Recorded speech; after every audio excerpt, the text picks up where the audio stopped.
जय सियाराम जय श्री कृष्ण बधाने केम छो बधाई मजामां। तो आज मारे पौवा बटेटा बनावाना हता एटले हूँ ए बधी तैयारी करवा मांडी। पहला तो बटेटा सुधारी लीधा, पछी मांडवीना बी तरी लीधा, मरचा सुधारी लीधा, डूंगरी सुधारी लीधी अने बधी तैयारी थई गई हती एटले तेल मूकी दीधुं छे अने हवे करवानो छे वघार। एटले पहेला राई नाखी वघारमां अने पछी जीरुं नाख्युं, पछी एमां લીમડો नाख्यो अने हींग नाख्युं ने पछी एमां बटेटा नाखी दीधा।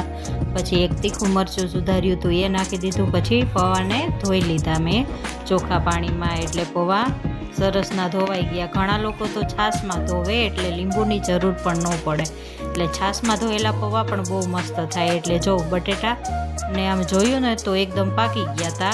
एटले पछी एमां डूंगरी नाखी, एटले डूंगरीने थोड़ी वार पाकवा दीधी। पछी तेलमां तमे ज आवी रीते ज पौवा बटेटा बनावो के कांई अलग रीते ए मने कमेंटमां कहेजो।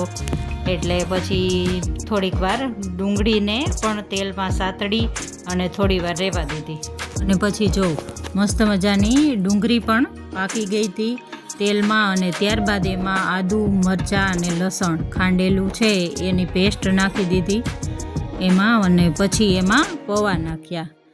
एटले आ लाल मरचું पाउडर हूँ आ पौवामां नथी नाखती केम के मनोजने थोड़ाक हळदरिया ज भावे, पीड़ा पण तीखा सरसनी आवी जाय केम के लीलू मरचું तीखું होय ने एटले खांडीने नाखीए एटले मस्त तीखास आवी जाय, एटले मरचું पाउडरनी जरूर न पड़े।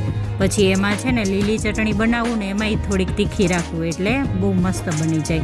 पछी एना पौवाने ने बधुं मिक्स करी नाख्युं अने त्यारबाद एमां थोड़ी खांड एड करी अने त्यारबाद લીંબુ मस्त रस निकळे एटले सरस मजानो एमां बी पहेला काढी नाख्या था अने पछी एमां લીંબુનો रस नाखी दीधो। एटले बहु वधारे नथी नाखती केम के हारे छे ने लाल चटणी पण बनावी छे ने ग्रीन चटणी पण बनावी छे एटले हारे पौवानी मजा आवशे। खटाश होय ज खजूर आंबलीनी चटणी होय ने एटले पछी एमां उपरथी बी नाखी दीधा अने त्यारबाद उपरथी सेव नाखी दीधी ने जो मस्त मजाना पौवा बटेटा बनीने रेडी थई गया छे।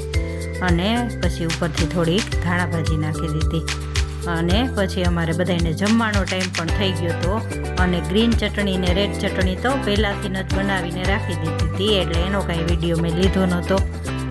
આવી રીતે તમે હારે ગ્રીન ચટણી ને રેડ ચટણી ને બનાવો ને તો તમે પૌવા બટેટા બનાવો ને તો એકદમ ભેળ જેવો જ સ્વાદ આવે। એટલે બધી વસ્તુ પછી જમવાની બહાર લઈ લીધી ને હવે હું પૌવા બટેટાની ડીશ બનાવું છું। એટલે પૌવા મેં એક ડીશમાં લઈ લીધા છે, પછી એમાં ગ્રીન ચટણી નાખી, ત્યારબાદ એમાં ખજૂર આંબલીની રેડ ચટણી નાખી અને ત્યારબાદ એમાં સેવ નાખી અને ત્યારબાદ એમાં માંડવીના બી ને ડુંગળી ને મિક્સ ચેવડો હોય ને તો એ પણ નખાય એટલે મસ્ત એકદમ ભેળ જેવો જ સ્વાદ લાગશે। પછી ઉપરથી મેં ધાણા ભાજી નાખી દીધી અને હા, તમને આ વિડીયો પસંદ આવ્યો હોય તો લાઇક શેર સબસ્ક્રાઈબ કરવાનું ભૂલતા નહીં। તો બાય બાય, હવે મળીએ નેક્સ્ટ વિડીયોમાં।